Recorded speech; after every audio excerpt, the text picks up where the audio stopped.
Hi there, and welcome to the Quantum Fit Podcast. I'm your host, Taylor Kelson. In this podcast, I'm going to be talking about a lot of different things as they relate to fitness and health.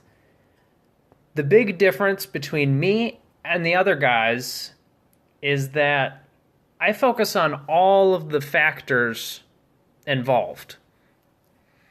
A lot of them are hidden to a lot of these people, such as EMF and sunlight and the different wavelengths that are in sunlight, so the visible light, infrared light, UV light, because those have dramatic effects on the body, but a lot of people don't pay attention or just don't notice, or maybe they just don't care.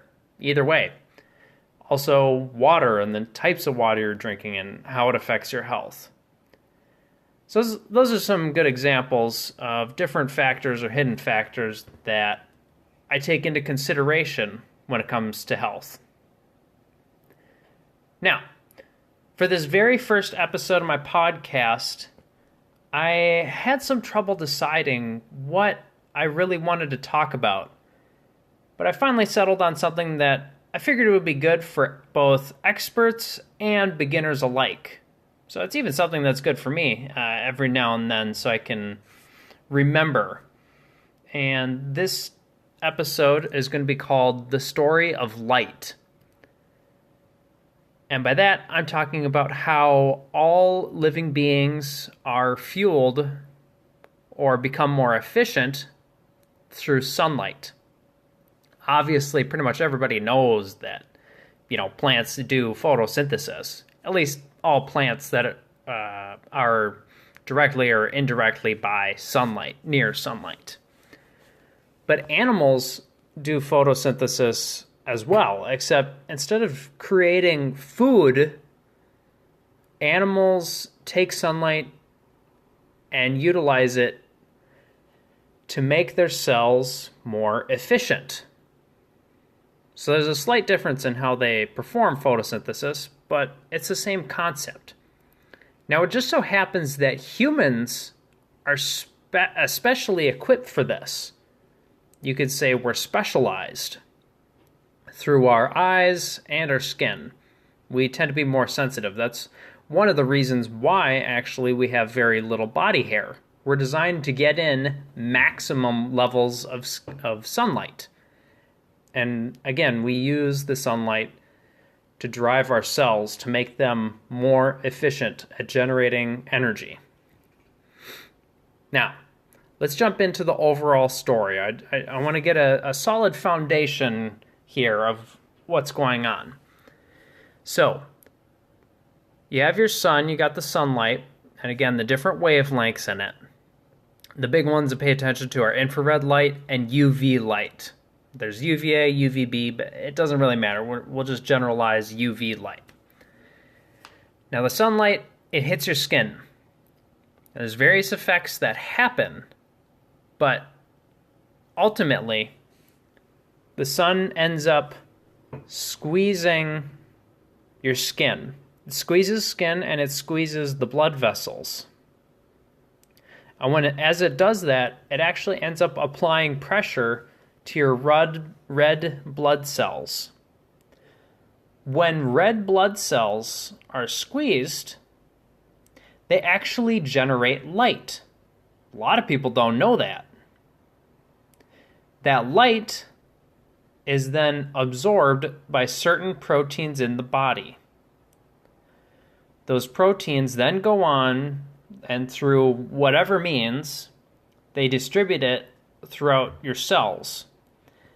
And then eventually the proteins are able to deliver that light deep into your mitochondria.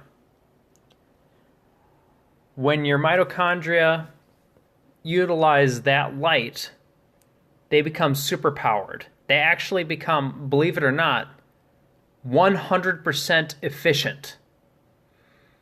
I'll repeat that again. When the light from the sunlight hits your skin, squeezes red blood cells, you generate light, and that light that you generate inside of you eventually gets to mitochondria. Your mitochondria become 100% efficient. we can't even come anywhere close to 100% efficient with machines that we build. There's just no friggin' way, you know? So it's pretty astonishing to see that nature has been able to do that. Now, you're probably thinking, what are the specific things going on? I want to hear a little more. I want to go a little deeper. Sounds good to me. So, I'm just trying to decide where I actually want to go without making it too deep, too detailed. So, first of all, UV light is able to push down on cell membranes. It's kind of a hard concept to grasp because you're dealing with the realm of quantum mechanics here, the quantum physics. Because it's that whole deal where light can act as both a wave and a particle.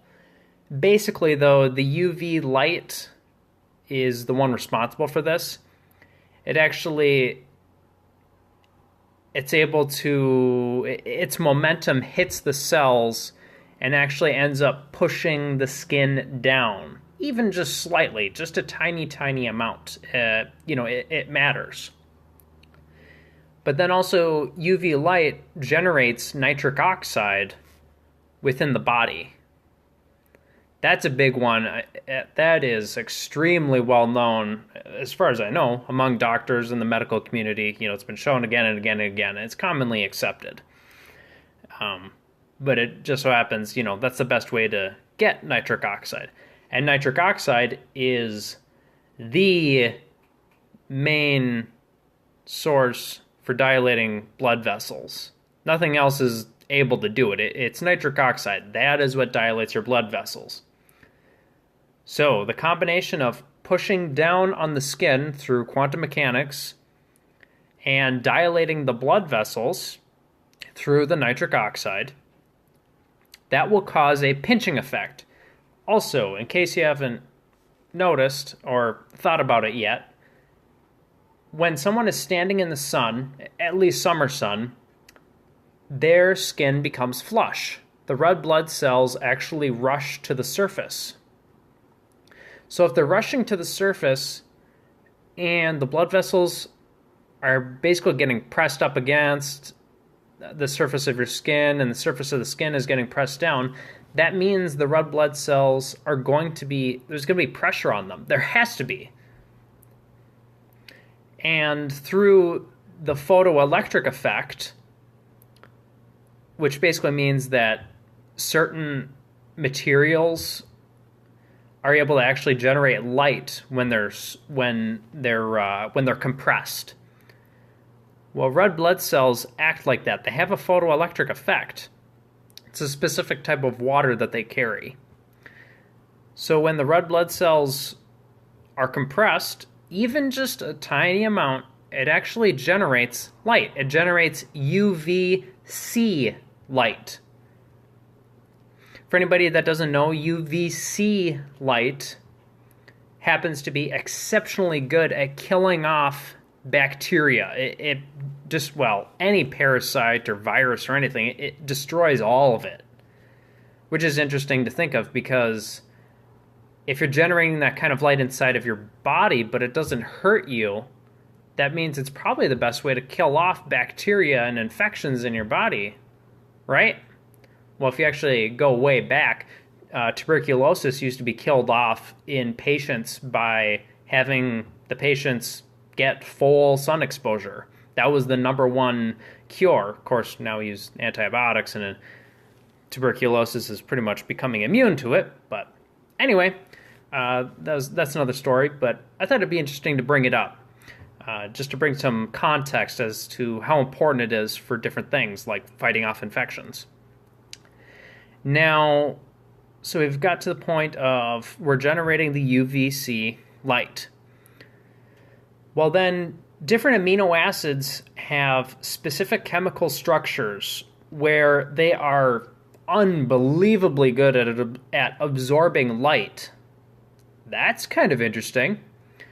And it just so happens that, and there's different studies on it that show this, but many amino acids have a high sensitivity to UVC light, which means that they're best at absorbing UVC light, which means if your red blood cells are creating UVC light when you're standing in the sun, these amino acids are going to be absorbing that light.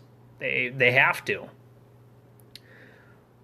So those amino acids are trapping that light, and then what happens, of course, the red blood cells are moving throughout the body, and the amino acids move throughout the body also through whatever means, and so those amino acids then are able to go into, deep into the cells, get to the mitochondria, and actually transfer and deliver that UVC light.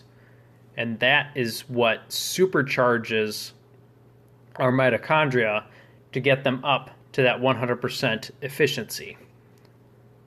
Well, it should be noted, it's not just UVC light, it's also the near infrared and the far infrared light that pushes the mitochondria into that 100% efficiency. But I wanted to focus on the UVC because that is definitely, it's a lot more important in my point of view, since most people just don't get enough UV light due to poor beliefs or what they've been told and everything. So anyway, I hope you enjoyed this first episode of the Quantum Fit podcast. Let me know what you think. Send me a message. I'm using the Anchor podcasting app, so you should be able to send me a message in here. Let me know. Otherwise, find me on Facebook, Taylor Kelson. Anyway, I hope to hear from you, and I hope you enjoy the show. Bye, guys.